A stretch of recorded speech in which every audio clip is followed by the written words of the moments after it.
You don't have to be good enough to get a buck deer to walk inside of 40 yards or whatever your effective range is. Now you have the ability to put that deer there. So, man, it opens up a huge range of hunting that way, you know.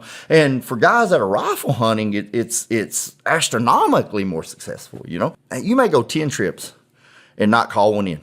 That one time, it's like a golf shot. It's like the perfect bow shot. It's like anything.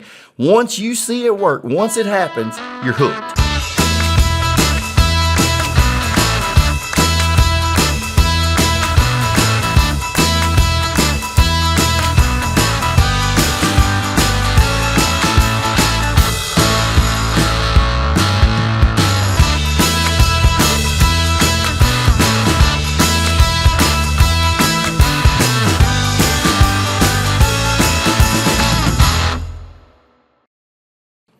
We've got to talk calling.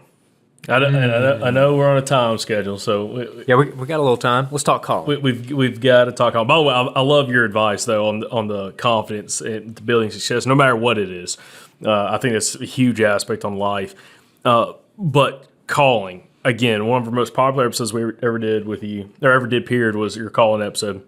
Like Andrew mentioned earlier on, had a ton of listener success stories come from it because you simplified calling, specifically using a grunt call, but also rattling, in a way that, first off, I didn't have confidence calling before that. I thought it was spooking deer, and you kind of gave me some advice. We're going to talk about that. And I started doing it just around does within bow range or just outside of bow range, and it did not spook them one bit. I was like, oh, well, it's not spooking deer. I'm like, why not do it more and more? And I started killing bucks by doing it.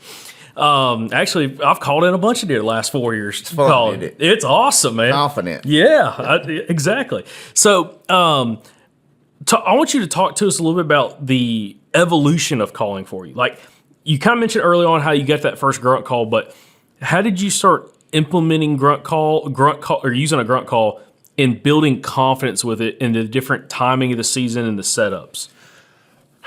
Well, okay, it goes back to, and I was probably fortunate enough to, like I told you, the first time, one of the very first hunts I ever had a call, and this call, it pulled out. It was a tube call, square on both ends. You could pull it out, and it was a mouthpiece, hands-free call, but it was extremely quiet. It didn't have any volume. It didn't have a tube. I lost the tube. I lost the other half of it. So all I had was the mouthpiece. All right, so my calling probably stems from this, an accident. I had watched, I wish I could remember his name. His last name was Peterson. He was at Woodwise Calls. This was a Woodwise Call. And I'm talking now, man, I'm 53 years old. I was 16, so years ago. And I watched him call deer with this thing. And I was like, man, I've got to try that. So I don't even remember how I got my hands on the call because I wasn't smart enough at that time to order one. They didn't sell them. Somehow I got my hands on one. And like I said, I don't even, that's the first hunt I went out, it come out and I lost the end of it. So all I had was the little square mouthpiece. And it was like, and that's all it would do. I just wouldn't do anything else.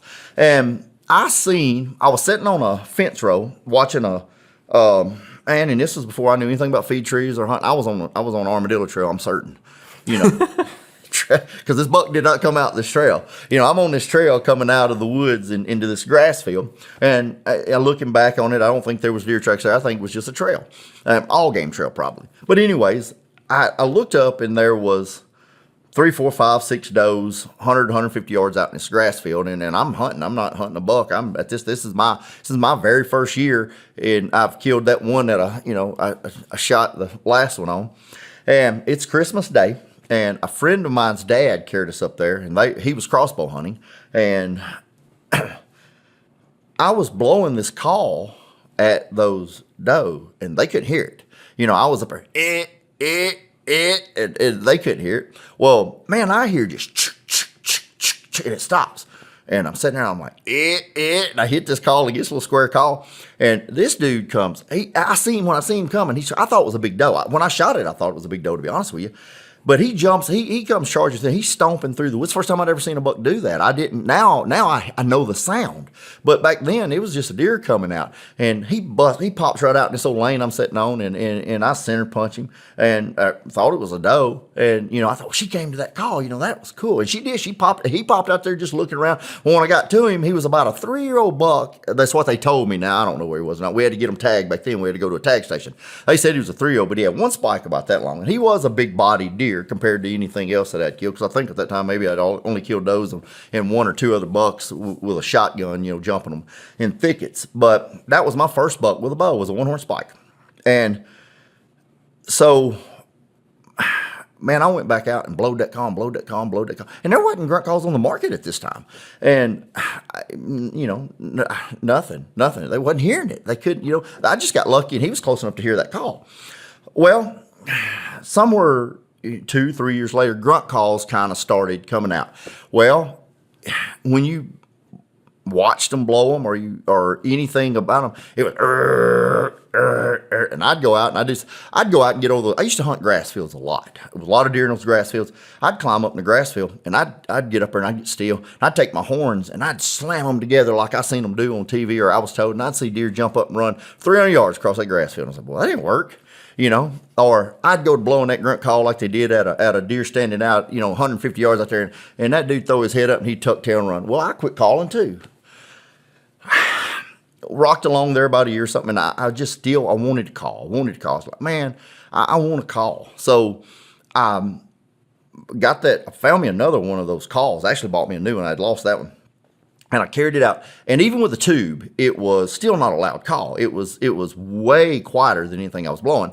And I would blow it a lot, but I would blow it when I saw deer. And I noticed that, okay, when the does would run, everything would run. When I would blow this one, they weren't running, you know, so I wasn't spooking deer. Now, they wasn't not coming to me, but this call sounded a little funny. It didn't have the tone it needed, but I didn't know that at the time. But I knew I wasn't spooking deer. So I got my hands on, my first custom call was a Hoots. Hoot Bradley made it out of, I think it was out of Tennessee, if I'm not mistaken. But he ended up making me some TNU calls, putting a logo on it at one time. But he somehow got my hands on one of his custom calls, and I got to playing with that call. And I had been around enough deer hunting feed trees at that time that I was hearing bucks just walk through the woods, and that's all they was doing, you know. And so I got to doing that with Hoots call, and man, I could get it to sound good. And I would replay videos of deer grunting on TV, and I just same old turkey calls. That's how I learned to blow a turkey call. You know, not that I'm real good at one, but you know, I learned because I would listen and I'd mimic it, And now when I'm in the woods with a hen, that's what I do is I mimic her. And so, man, I started blowing this call, and it sounded really good. And one of the first 8 points, he was a 2-year-old 8-point. He was 60 or 70 yards out there, and I was, and I just kept increasing that volume a little at a time until he finally stopped and that head popped up. And when that head popped up, I hit him one more time with the same volume. And that dude turned and he come to me on a string. I shot him almost straight down. And it grew from there. It just, and I'd catch myself, wouldn't be out there too far, and and he'd bust and go. And so as I got to blowing that call, I had a buck coming in one day. I had a 12, 15, 18 does around me. They were feeding in there heavy. It was late in the year. And I had a buck. It was 121, 122 inch deer. He was one of my first almost poping young deer. And he was skirting me, and I was wanting to blow the call, but I had does 20 yards of me. And man, I just eased it around to him, and I started just, and watch. And I finally got it loud enough he heard me. The does, every once in a while, throw their head up, and they'd look around, and they'd go right back to feeding. And I thought, man, I finally got him to hear it. He turned to come in, I killed him. And I thought, okay, I didn't spook these deer. So I started doing that. I started just playing with it when I would have deer in around. And okay, at what volume do they spook? And then I found out, okay, that's That's my shut off. We don't go past that. We try to stay under. Every once in a while, I'll get excited and overblow one, but for the most part, there's a volume there, and it takes some practice to learn. I can't teach that, and it takes playing with a call and cupping hands and that kind of stuff. And a lot of it depends on how quiet is it today. How far is this traveling Am I in the wide open or am I in a thicket? So, but once you figure that out, and you can call and not spook deer, man, there was something about calling. It goes back to confidence. I had killed 2 or 3 bucks now with a call, and I would go out and not be seeing anything, and I'd be hearing squirrels and stuff, and you'd be like, man, is that deer squirrel? I don't know. And I hadn't killed a big deer, but when I blew that call and I heard anything, in my mind, oh, that's a big one. So your heart's elevated, you're standing up, you're on alert, and whether you kill one or not, you remember that feeling, and you want that feeling again. And so, man, that's how calling. I just wouldn't go and not blow it. And I figured out, okay, I really can't call deer from October the 1st till, in Arkansas for me, it was pretty much Halloween, the end of October. And then I started having success through, November the 10th, the November the 1st through the 10th, in some areas I was hunting, it was just, I could call in 3, 4, 5 bucks a day.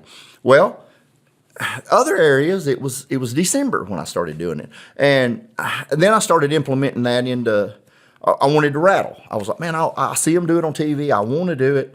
And everybody who was watching was in Texas and Midwest, and they was banging horns together. Well, every time I did it, my deer ran.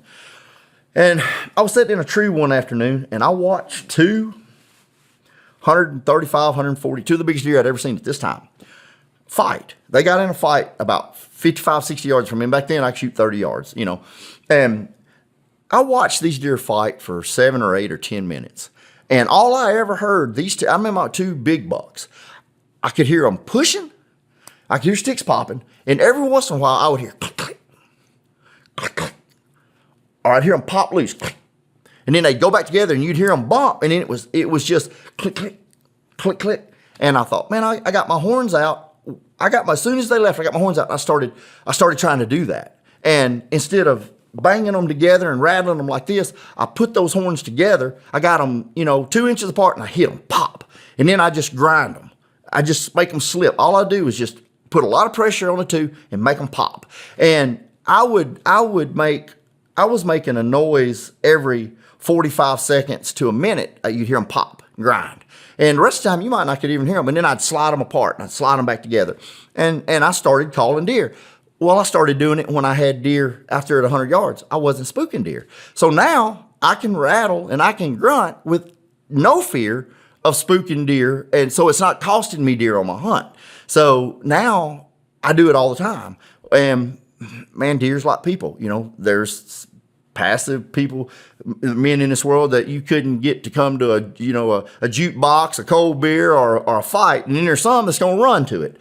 And every once in a while that right buck come by, and he now they circled in, and that's where my scent control come in. I was getting busted and that kind of stuff, and I figured all of that out. But there's something that I do know about calling. You take people, let's just say Clifton. He's super aggressive. Clifton kills 1 or 2 deer a year by calling them in. Clifton will call in 2 or 3 deer a year. I was calling in 30. All right. Clifton called. He found that one that would charge straight in. He didn't circle. He didn't do nothing. He's a 4-year-old deer, and he's a mean, and he charges straight in. Clifton kills him. And I was having success calling multiple deer a year because I had my scent control right, and I was calling passively, is what I call it. And so I was getting deer slipping in on the backside, coming in, checking it out. Every once in a while, I'd have a big deer come in slightly, cut in the wind or something. For the most part, they always circled. And there is a difference in the people that if the people that are calling aggressive, and when they kill one, if they'll pay attention, that was an aggressive deer. That deer came charging in, ears pinned. My deer come in feeding. They act like they didn't hear the call. They're looking, but they're still doing their thing. And then I noticed some of the deer that I would call in when I would get aggressive, or I would see one out there and I would just see what happened. I'd get aggressive. That deer would pin his ears, and he'd come stomping in, bristled up. I killed a 131-inch 6-point. He's 22 inches wide, and he's got 13-inch G2s. And that deer, I seen that deer out there, and I couldn't get him to pay attention to me. And I was fixing to get down and go to work, and I slammed the horns together and hit that call, and he throwed that head up, and he ran to me as hard as he could run. He run up there. I thought it was a big 8-point, honestly, and he come running straight in at me, and when he run in there, he turned 10, 11 yards, and I shot him, and I seen it was a 6-point, but I didn't care. I mean, he was a big old 4 or 5 year old deer, and he was a beautiful deer, but that deer didn't think about doing anything but coming. He was looking for a fight, and so there's those aggressive deer that come to aggressive calling, I think. And then if you're worried about calling, you want confidence in it. If you call quiet, you call passively, you figure out, okay, what volume can I blow and not spook deer? At what level can I rattle and not spook deer? Then you can set out there, and you may go 10 trips and not call one in. That one time, it's like a golf shot. It's like the perfect bow shot. It's like anything. Once you see it work, once it happens, you're hooked. And now you know that, okay, I have something in my arsenal that will work. It will call deer, and there's no reason for me not to use it because I'm not spooking deer with it. You know, I've got deer feeding 80 yards out there. I'm hitting a grunt call. I'm rubbing horns together. I'm scratching a tree.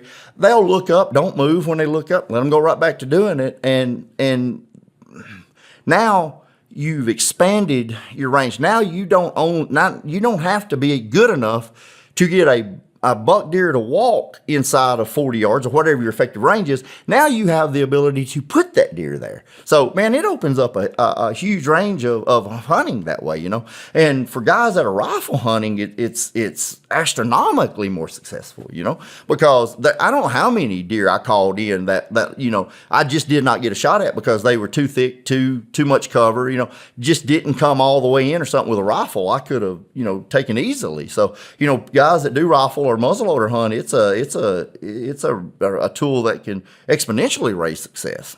Yeah. And one thing I wanted to mention is we've heard this, and I think it's really common in the Deep South, where like you'll hear some guys like, man, grunting doesn't work, rattling doesn't work. That's all Midwest stuff.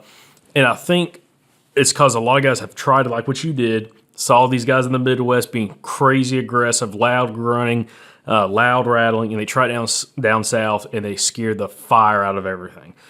And when I first interviewed, or we interviewed you that time, again, this is 5 years ago probably, and we did that call-in episode, I started implementing that, and the last 4 years has been phenomenal. And just by doing like what you're talking about, we're going to get a little bit more into how you actually grunt. I know you get your grunt call with you, but the style of grunting, how you can still attract deer from a decent distance, you know, easily 200 yards depending on your cover, and even, again, blind calling, which we're going to talk about blind calling a whole bunch, and be able to get a deer to come in that might have just went right by you. Maybe you were just off the X and he had something else in his mind, but he heard it, he came in and investigated. And same thing with the rattling. I actually killed my first deer ever rattling 2 seasons ago in Alabama, and it was phenomenal. He came in thrashing a tree right in front of me. I was sitting on the ground, and I was with a muzzler, but shot him at 25 yards once he came off that ridge point. So with the grunting, talk to us a little bit about now, how do you grunt? How have you grunted? Once you kind of figured out this formula of what was working for you, like how often, and then maybe demonstrate what the grunt sounds like and looks like, because I think a lot of people, they might have something in their mind, and it may not be exactly what they're thinking.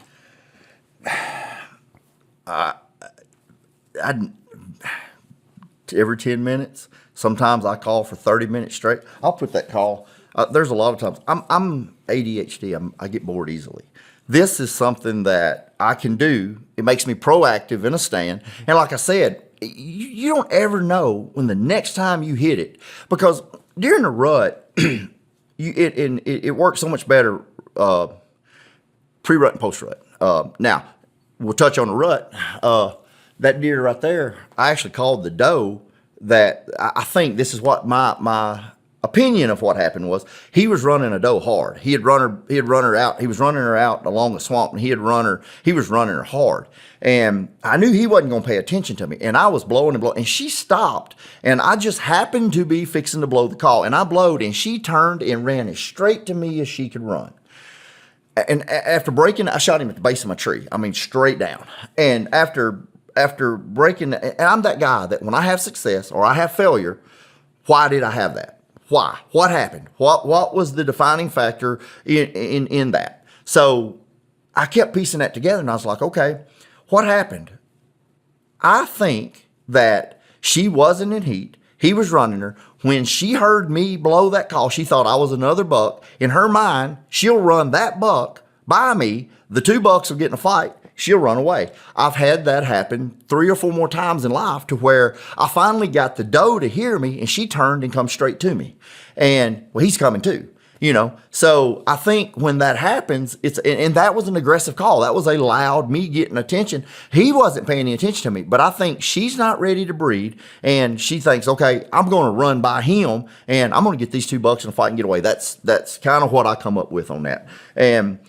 But when I'm just sitting out there and it's a cold front's pushed in mid-October, and it depends on, you need to know when your pre-rut is, because if you go out there and if you're calling when early season, you're probably not going to have success.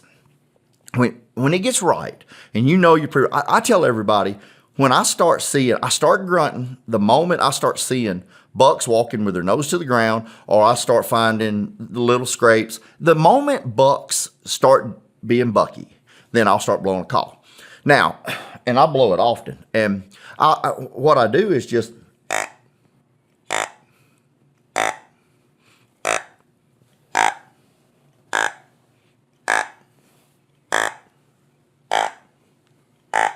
I try to mimic one moving, and I try to throw that because I don't have much volume to it. I'm trying to throw it. You can do that with a call and all calls don't sound bucky. You got to have a call that sounds bucky. And that's a custom call, one of the first ones that Haiti Bow ever gave me. And there's a lot of custom call makers that make good calls. You need to find one, play with it till you get it to make that noise. Just pull up bucks grunting on YouTube, listen to it, and listen to how they do it. You can find them ones that watch 100 videos and see how 98 of them do that. They're just walking through the woods with that grunt. It's a tending grunt. And I say that, and a lot of times it's not because bucks do it when they're not tending. They're just walking through the woods doing it. But I don't think other bucks really know. And a lot of times, is it an intruder in my place? Is there a doe over there? I'm not sure what makes it work. And it's probably different in a different situation in a different buck. What I do know is that it works.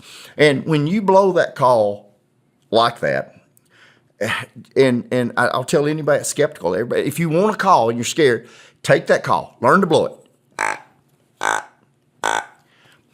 Start calling at does. Go to a corn pile or go to a bean field. Go somewhere you can see deer. Set up to where you know you're not going to spook them, and start low volume and start climbing it. You'll know when they hear you. That head will pop. They'll look. All right. Stay at that volume. 3, 4, 5, 10 grunts. If that deer if they don't spook, they don't do anything, start increasing that volume and watch where they run. All right.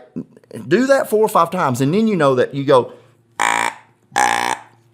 all right, that's where they spook. All right, I raised the volume and I raised the length of the call. Okay, now I'm spooking deer. So you stay short in low volume, and it's just barely breathing through, and it calls vary. But that's never going to spook deer. It gives you something to do while you're in the tree instead of play on a phone, which, I'm let 2 really good deer. I was eating chocolate chip cookies, homemade chocolate chip cookies one Thanksgiving morning, and had a stud walk underneath me, and I couldn't get my cookies had them in a Tupperware bowl. I couldn't get my cookies put up. The feet was propped up on the stand, and I just watched him walk off. There's nothing I can do. And he didn't come back to the call. He just walked off. But, and I've had some get away where I was, guilty of the cell phone thing, the Facebook, back in Facebook days when I was on there all the time. Tell how many I didn't even see, or how many I didn't call because I was at that point, I was playing on Facebook, and I would video my call. So I would call, and then, man, when I'm calling, I never go 15 minutes without running it 8 or 10 times. And I always start to one side and I go all the way around like that deer's walking. And then I'll come back around that way. But there's times when I'll just put it in my mouth. I won't even hold it. I'll just put it there and I'll be like,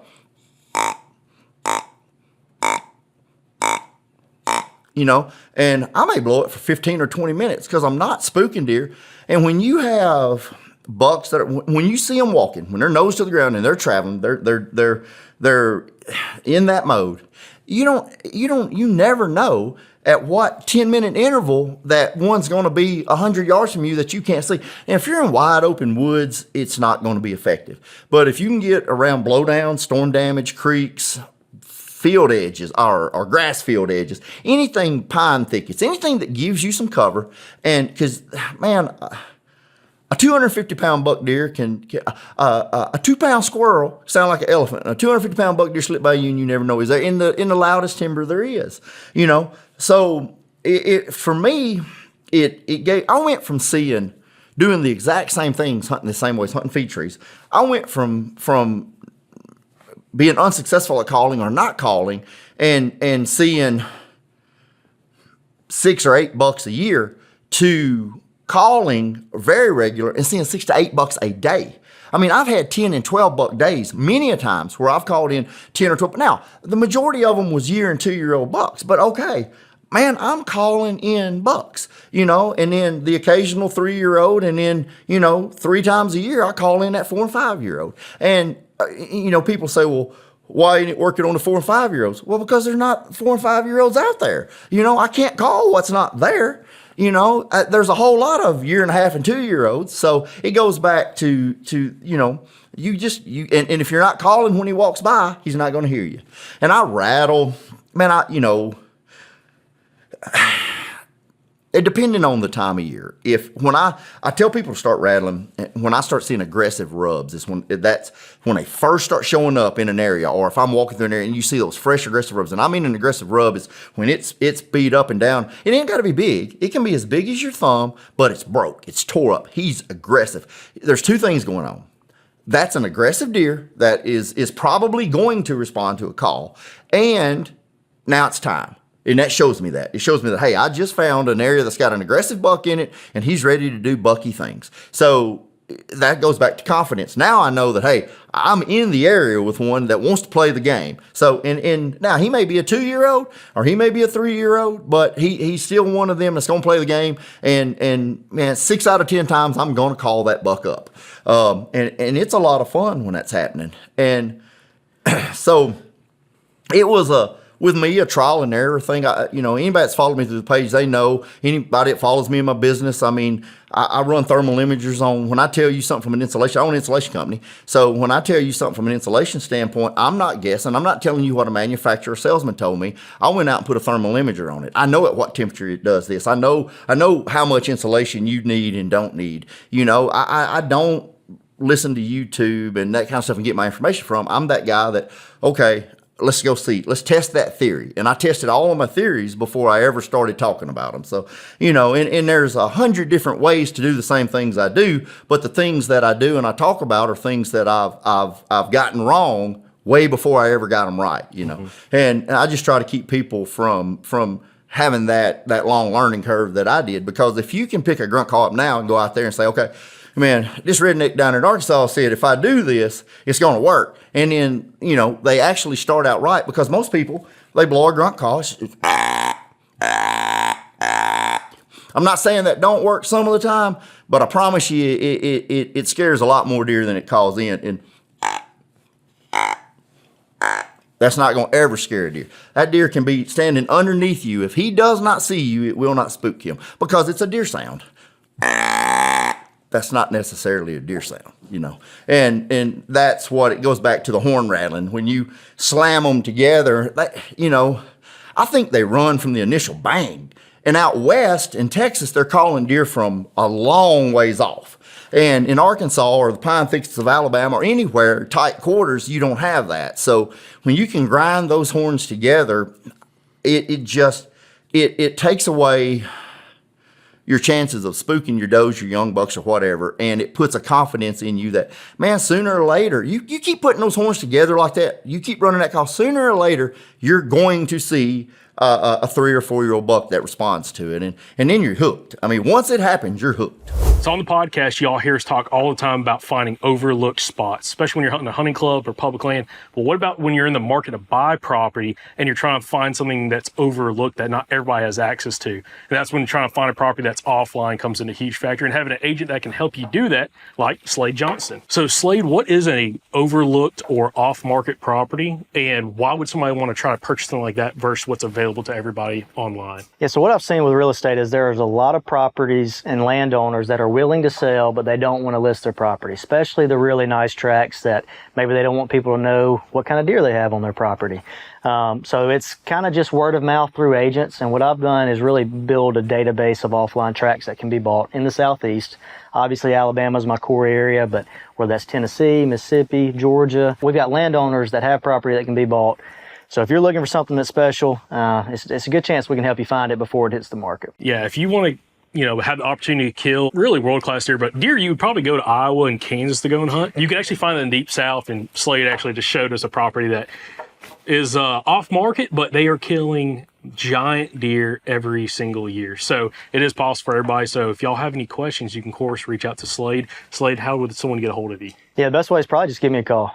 My number's 205-499-3858. I know we put our number everywhere nowadays, but just let me know if you're looking for something. And that also equates to selling. If you got a property you want to sell, I've got a list of buyers that are looking for tracks. So maybe we can sell it before it hits the market, so we can help you on both sides. So if you're in the market to buy or sell property, you can reach out to our buddy Slade Johnson with Tut Lane Company. One thing we talk about with almost every guest on this show is map scouting. My favorite map scouting tool is LiDAR. If you're unfamiliar, LiDAR is basically like a 3D scan of the Earth's surface. I like to say it kind of takes away all the surprises. LiDAR is now available on onX Hunt on their topography map. If you go to your app right now, click on the topography map, you can flip on that LiDAR feature and boom, it's going to come on and you're going to see what I'm talking about. The LiDAR is going to allow you to see things that are normally hidden from view. This might be ditches, bends and creeks, rocks, old road beds. I personally love old road beds because deer like to walk them. They're great places to find scrapes. They're great camera locations. And before, an old road bed or an old logging road might be something that you kind of happen upon while you're out scouting or hunting. Well, now with the LiDAR, before I go into an area, I can turn on that LiDAR and I can see exactly where those road beds are. Even old logging roads from the 1930s, you can still see them on there. So that allows me to go straight to those spots and check them out. It's just an incredibly helpful tool, and it's available now on onX Hunt. And hey, if you want to get 20% off your onX Elite membership, you can use the promo code SOUTHERN. Like I said, it's going to save you 20%.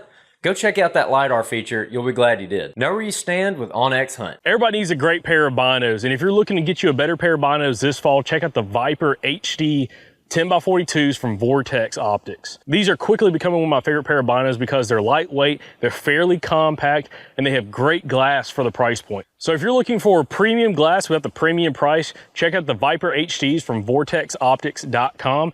And if you want to purchase, you can go over to eurooptic.com and use the code SOUTHERN10. Again, it's SOUTHERN10 at eurooptic.com to save you 10% on anything from Vortex. So when it comes to packing your gear into the woods, there's really one thing that matters the most to me, and that is being able to have everything very secure and within the footprint of your torso, essentially, which means that I don't want anything sticking out from either side. I don't want anything sticking up above my back.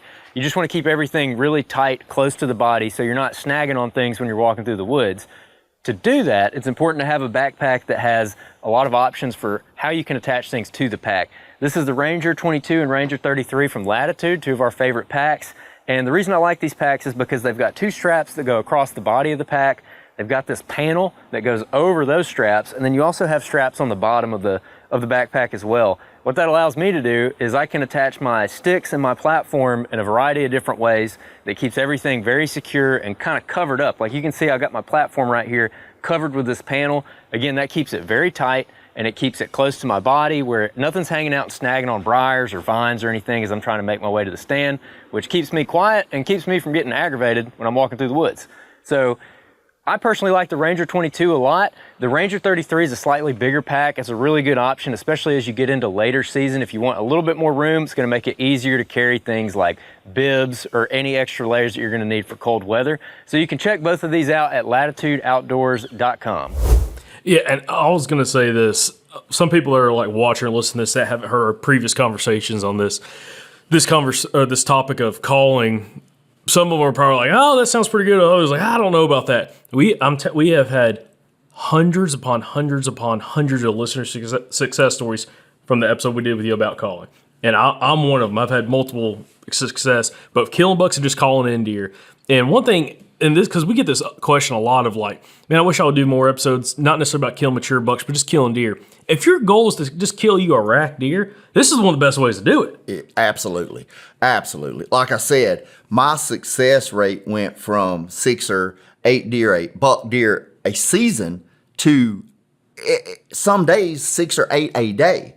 I'm talking 35 or 40 racked deer. And when I say rack now, I'm talking 8 points. I'm talking 2-year-old 8 points or better. I don't even count the spikes and the 3 points. I'm talking rack bucks, and I'm talking to guys, and yeah, man, one of my biggest pet peeves is talking to young bow hunters, or maybe not even young bow hunters, people that maybe have just gotten into it at 40. And I'm not going to shoot a 2-year-old buck. Well, you're probably never going to shoot a 4-year-old buck. If you do, you're probably not going to hit him, because you don't just pick a bow up and decide I'm going to kill 140-inch deer. It just don't happen. It may happen once. It's not going to happen. It's not going to happen. It takes you go back and look at every successful bow hunter on mature bucks. It took time, and those guys need to. My deal was, and it's what I tell people. If you cannot successfully, be honest with yourself. People lie to themselves. I mean, they just, I could have killed. It was tournament bass fishing. I was big in it from 2000 2007. And I would talk to people, we whacked them today. We had a 15, 18 pound limit. Well, the day of the tournament, they'd have 4 fish and weigh 6 pounds. Well, what happens? Every tournament, the day before you whack them, and you had 20 pounds, and then the day of tournament, you've got 8. Well, they wasn't truthful with themselves about what they caught, and people are not truthful with themselves about their hunts. Be honest. If you want to be successful, be honest. Okay, I could have killed this year, this whole season, I could have killed 3 2-year-old bucks, okay? Now, I want to kill 140-inch deer. You probably really need to be able to kill 10 or 12 2-year-old bucks before you start trying to before you think that you really have a chance at killing 140-inch deer. Because, and I'm not only talking about finding them, putting them in bow range of you, I'm talking making that shot. If you haven't shot a dozen rack bucks, the chances that you're going to hit the first 140 that walks by you is astronomically low. You can't breathe. You can't hold your bow straight. You're not going to judge distance. Because a 140-inch deer to somebody that has never killed one is going to look like a 160. And it's going to, it's just, and I'm speaking from experience, because there is no telling how many times early in life I come out and told my buddies, I seen a 160. He's a 135, if we was going to be honest about it, but, I had never killed a 135 at that time. So until you've killed a few of them and put your hands on them, you don't know. Now, there is a little more of it now because it's routine. Back then it wasn't, when I killed that first 125-inch deer, if I would have had a cell phone to have called somebody, I'd have told them I just killed a 150. He's 18 inches wide and he's got tines this big. This is all I'd ever killed, so but that goes back to success and confidence, man, don't be, and I think the world's starting to shift a little bit now. It looks like to where it's not, is that, boy, we went through a spell, and I was guilty of it, where I went through a short spell where I was like, I kind of looked down on. I didn't want to talk to people if they wasn't trying to kill big deer, doing big deer, and I hate that about that part of my life, because, man, had it would have not have been for those truckloads of does and spikes and 3 points and 6 points that I killed, I'd have never have been successful on the mature deer that I was. It was a progression in life and time, and man, I still can recount 15 140 plus inch deer that I either missed or wounded. And that's why the letting them wait and tracking becomes so big to me, because, man, I made that mistake time and time again. I could not wait, and I used to be bad about the shot. And when I say patience and getting the deer in the right spot, we talked about that earlier. That comes from something that bothers me to this day. I could not take it. I had to shoot.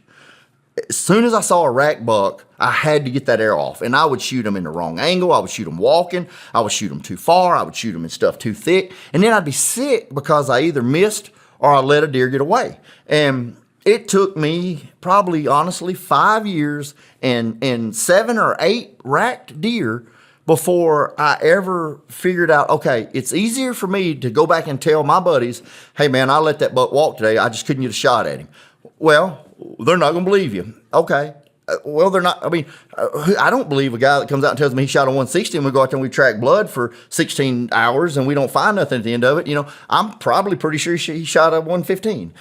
So, but anyways, it that kind of goes back to that deal with that is waiting, being patient and letting them deer get right and taking good shots and that comes back to woodsmanship and steward of the land and man, in my eyes, evolving as a man, maturing as a man, when you can look at things in life and have some patience, some hesitation, some reservations, it makes life better. I mean, because I used to be that guy that was 1,000 miles an hour at everything I did, and I made a lot of mistakes because of that. And anybody takes something this podcast, I hope they learn, that you can call and not spook deer, that you can be successful on feed trees, and that it's okay to let a buck deer walk or a doe. I mean, I'm not even saying a buck. Let them does walk, But go out there and kill you 8 or 10 or 12 deer. If you want to save one tag and hunt, that's fine. But don't end your season with all your tags in your pocket and because you was trying to kill a big deer. And don't be the guy that ends the season with all your tags in your pocket and you're lying about you didn't, I didn't shoot nothing because he wasn't big. No, you didn't shoot nothing because you're a bad hunter. You need to be a better hunter. And then start filling some tags, and then you'll be able to actually kill those bigger deer. So, the first, right now, I told you I was going to North Carolina. We got a place in North Carolina. We're going to be spending some time out there. Our son's out there, and I'm super excited because I'm going out there with intentions of shooting a 3-year-old buck in North Carolina. That's my goal. I don't care if he's 85 inches or 120 inches. My goal is to go to North Carolina on public land and kill a 3-year-old buck or better. I'm shooting the first 2-year-old that walks by me. All right, I might shoot a spike. I don't know. My son likes deer meat. So it might be a deal where, I'm going out there with a new intent. Here, I'm probably not going to do it because, I can't. It's just, I won't. But out there, it's a whole new, it's a learning curve. I don't have no idea what I'm doing out there. From what I can tell, it's all pine trees and thickets. I don't know what they're eating, so I'm going out there as a kid again, learning how to do it. And I'm excited about that. It's like fishing out there. I'm out there red fishing, trout fishing, trying to fish in the ocean. I have no idea what I'm doing. I told y'all I've run a boat 300 miles and caught 7 fish, so but I'm confident enough to know that sooner or later, I'm going to find them big redfish. I'm going to find them big trout. I'm going to learn how to catch something in the ocean if it's a shark, and I'm going to kill a 3-year-old buck with my bow on public land in North Carolina. Is it going to be this year? Is it going to be 5 years from now? Don't know, but I'm going to do it, So that's, but I'm excited again about hunting and fishing because it's all new to me. When it comes, I just want to do one more thing on the calling aspect, specifically grunt calling, because I think grunt call, a guy implementing or a hunter implementing a grunt call the right way, like what we're talking about, can change a lot for him.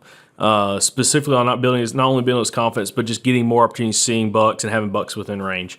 Because again, I've seen it work. It's happened to me. Like I'll tell real quick story because I don't think I told you this. I killed a buck 2 years ago. I grunted him in. I said unfortunately. I always liked gun hunting, but it was one of those times, like, looking back, I'm like, God, I wish I would have had a bow in my hand.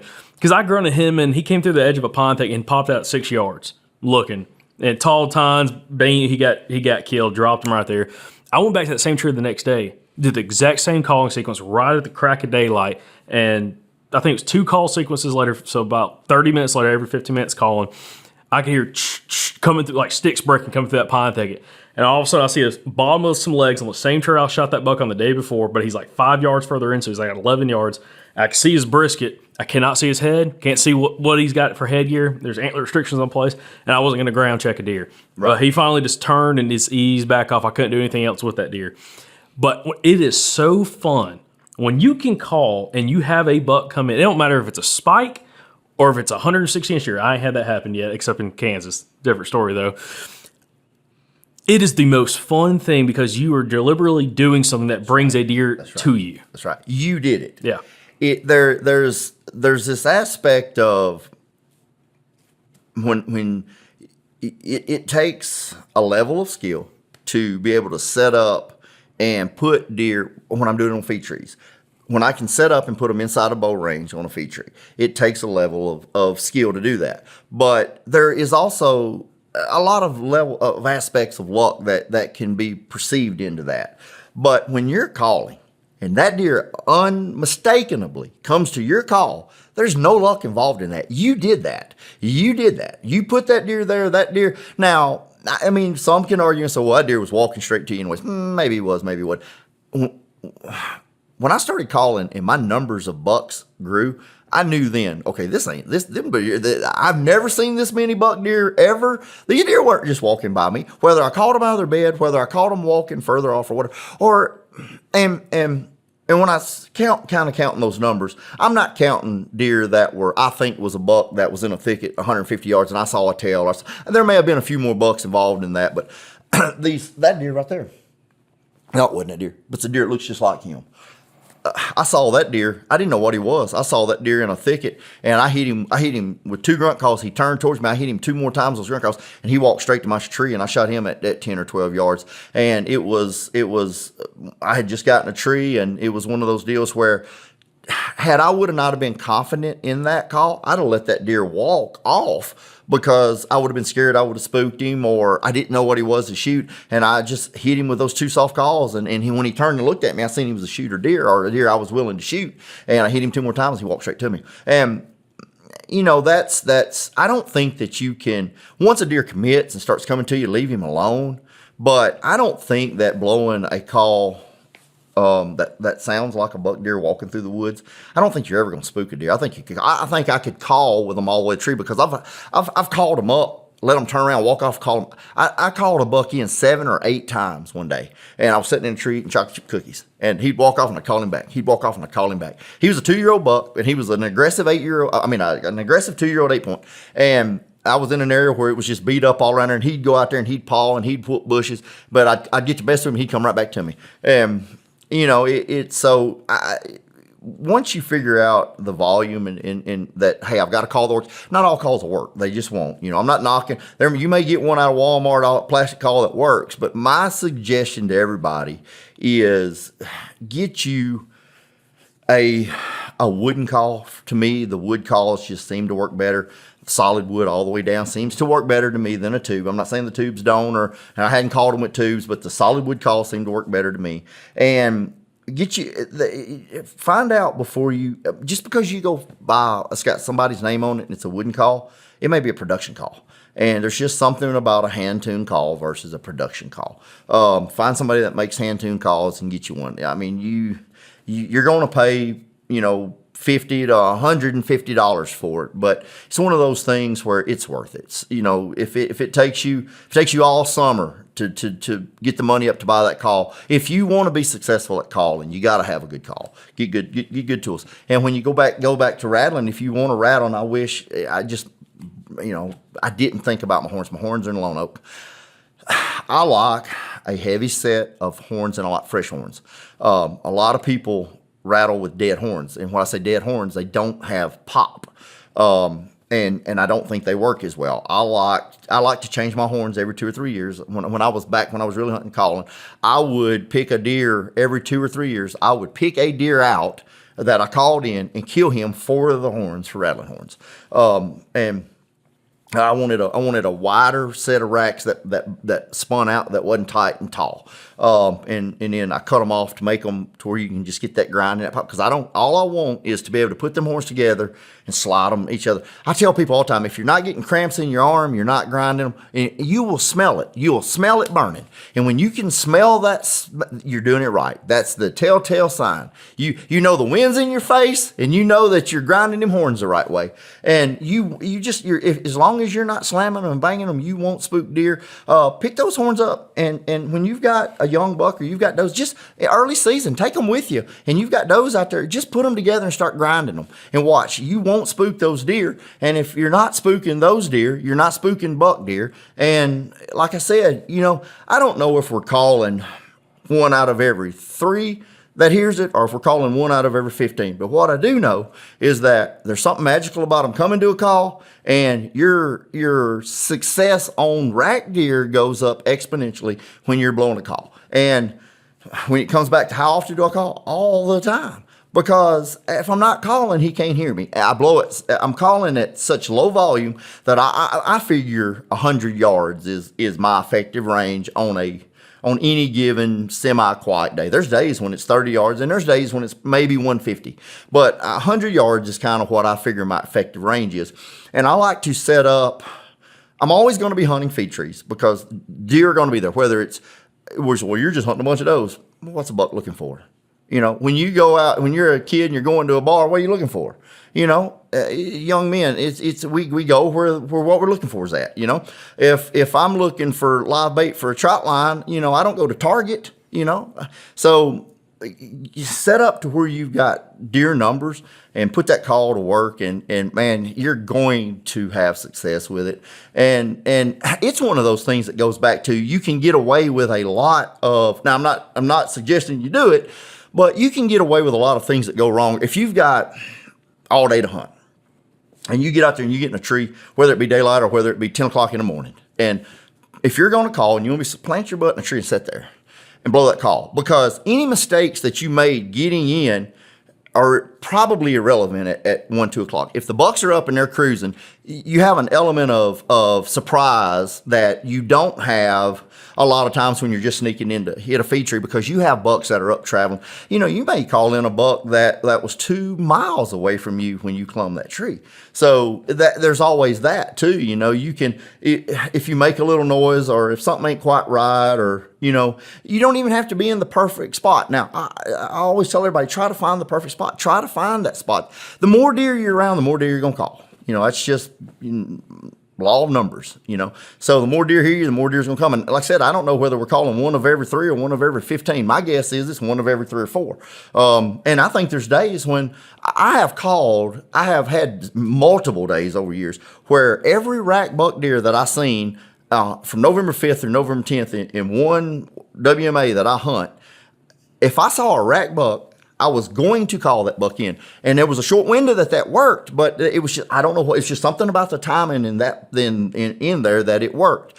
And now I typically never saw a 4-year-old buck at that time frame, but because the mature bucks, from what I've figured out, very seldom do they run does. When you see a deer full blown running a doe, it's typically a younger deer and the doe's not ready. Typically a mature buck doesn't start messing with a doe until she's almost ready. He's got her locked down in a thicket, or, you know, he's got her hid off somewhere to herself. He's not running around. If he is, it's probably a yearling deer, and the yearling deer don't know that she's supposed to be bred, and she's running from him because this big old buck's trying to get on top of her, you know. And so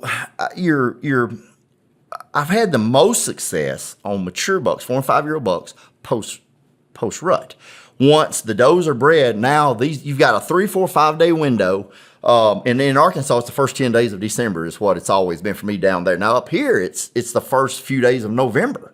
During muzzleload season, mid-October, our bucks are full-blown rut here. It's crazy the difference between here and where my other place was down on the White River. It was late December and January. But learn, and that's another thing with woodsmanship and practice and knowing your game. Learn, all right, and one of the best ways to do that is, when I'm driving to work, how many buck deer am I seeing ran over? How many deer hit on the highway? All right, when you start seeing deer show up on the highway, that means they're up and moving. Start calling. When you start seeing those little scrapes show up on roads, on trails, and you start seeing them on logging roads and that kind of stuff, start calling. When you find those rubs start showing up, those little rubs beat up, start calling. It may be 2-year-old deer. Practice on them. If you don't want to shoot him, that's fine. Call them in. Practice on them. Because if you can call 2-year-old deer, you can call 4-year-old deer. And, you know, that goes back to, I'm not saying shoot them. I just like calling them. You know, I'll call to everyone I see walking through the woods because I want to know, how's he going to respond? Is he going to come? Can he hear me? And what volume do I have to put out for him to hear me? So practicing on every buck deer you see walk by is a good thing. And you just don't get to that point. Once he hears you and you don't want to shoot him, let him go. But, you know, find out what that volume is. And if you do spook him, say, okay, you know, because every once in a while you'll make that that mistake. I do it. We all do it. And okay, I can't. I've got to control that. I can't do that. So, calling, man, I get passionate about it. It's one of those things that I had so much success at it, and like I said, it's just one of those things that when it happens, it means so much more when you kill a big deer that you called in or something. It's I've always said, I'd rather be lucky as good any day. That's not true. I want to be good at what I do. So, and I'll take luck if it comes my way. I 170 is what I've always wanted to kill. I've never killed one I've never killed one, period. And I don't know why I say Arkansas. I've never killed one anywhere. And, so what Karen's like, well, what would you do to kill one? I said, I'd run over him in that Denali. Well, just wherever. I don't care how I kill him at this point in life. I want a 170.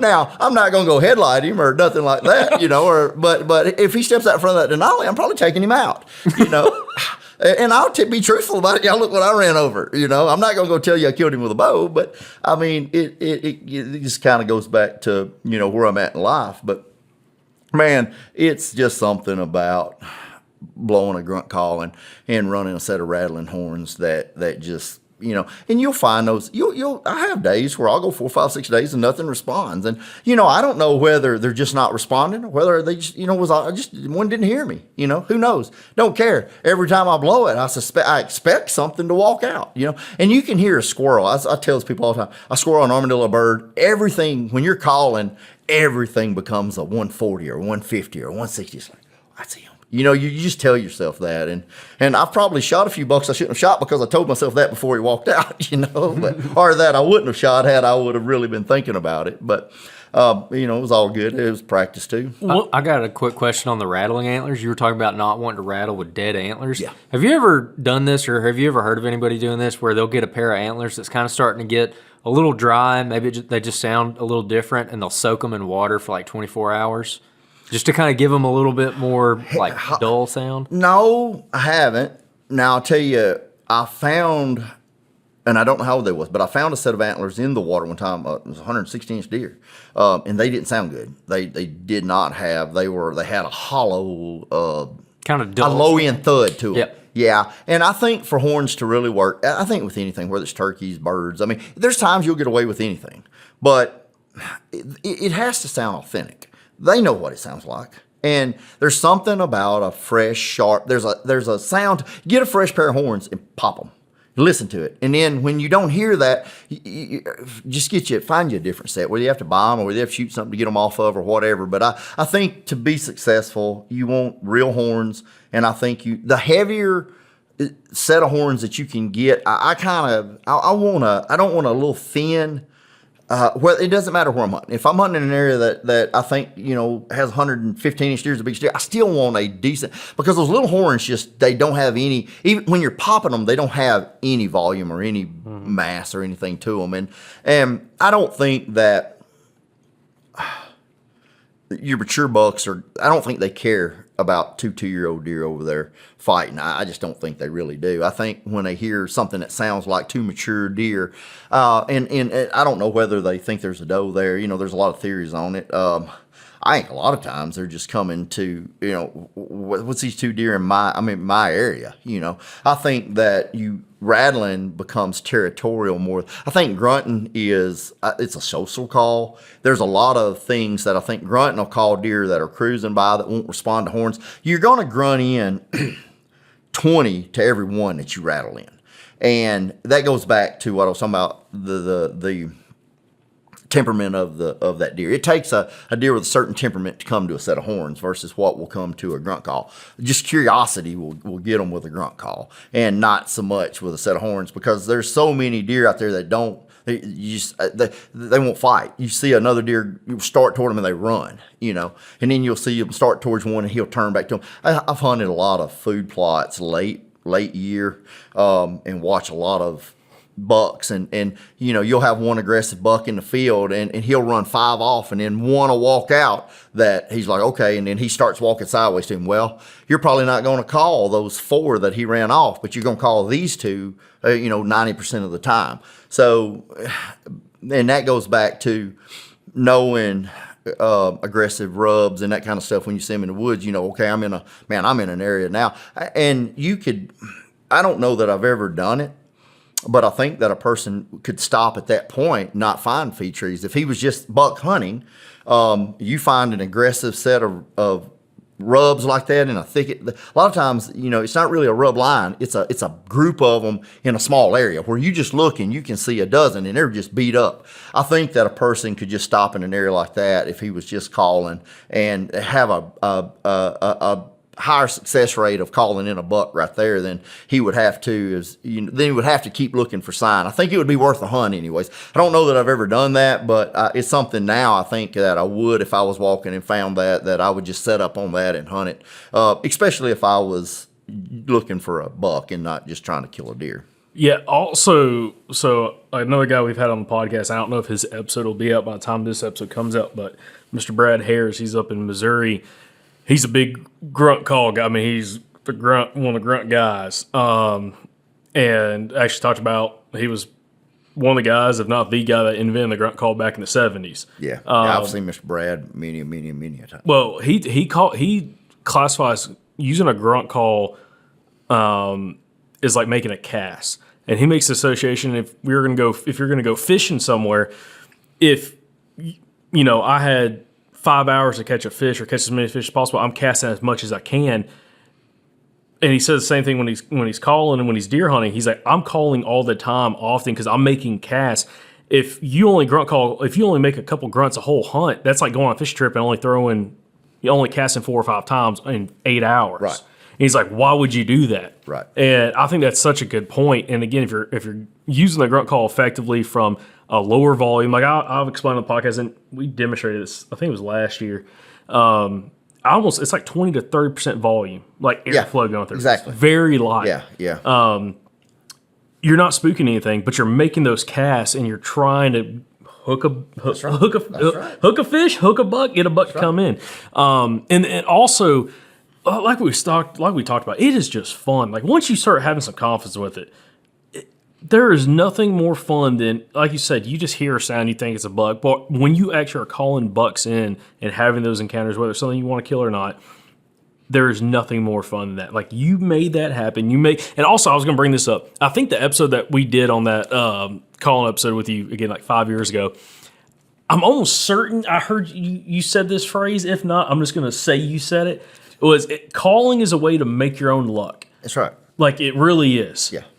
And you're able to kind of put it into your playing field of making your own luck by implementing the call. You made that happen. Mm-hmm. That's what I was saying a while ago. I did that. You know, it's one of those. The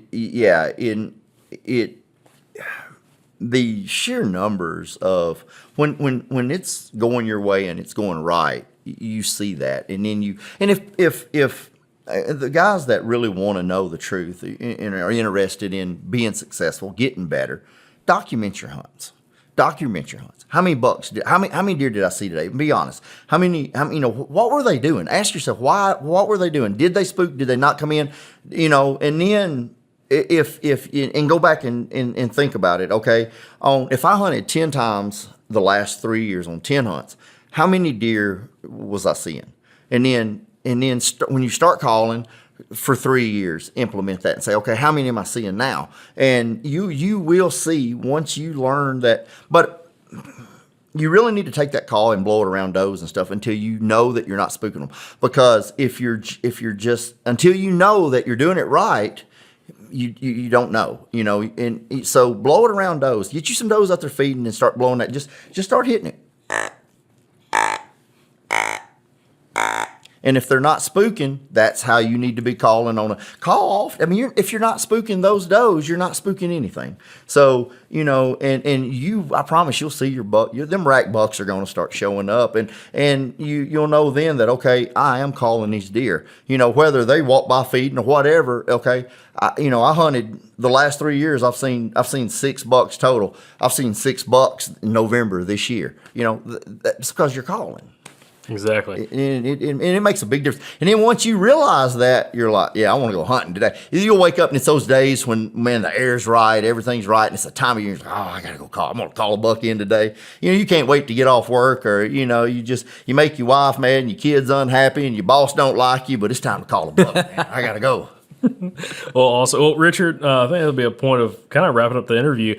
I greatly appreciate you letting us come over here and do this. Well, I surely enjoy having y'all. Like I said, man, I'm a fan of the show. I was a fan of y'all's and enjoyed it back when I was on there, and I appreciated y'all having me on then. But even more so now as I've watched y'all grow and be successful at what you do, and the confidence y'all have in how you do it. And man, y'all actually do. Like I said, I told y'all earlier, if I was going to go out now and start a different style of hunting than what I did or wanted to do it, I would go back to some of the shows with some of the hunters that y'all have that are successful, because there's a lot of really good information there. And what I wanted to do with TNU was put that information out, the shorten that learning curve. Y'all are doing it exponentially more than I ever was, reaching a whole lot bigger audience with a on the page. It was mostly my point of view and my opinions. Now y'all have an array of hunters with different styles that are doing it. So thank y'all. Appreciate that, man. Yeah, that means a lot, Richard. So I'll say this to all the listeners out there, all the viewers, go implement some calling this fall. Break out that grunt call, practice with it. I'm telling you, it's an absolute blast. But thank y'all for watching. Thank y'all for listening. We'll catch you back on the next episode from the Southern Outdoorsman. And remember, guys, y'all stay Southern.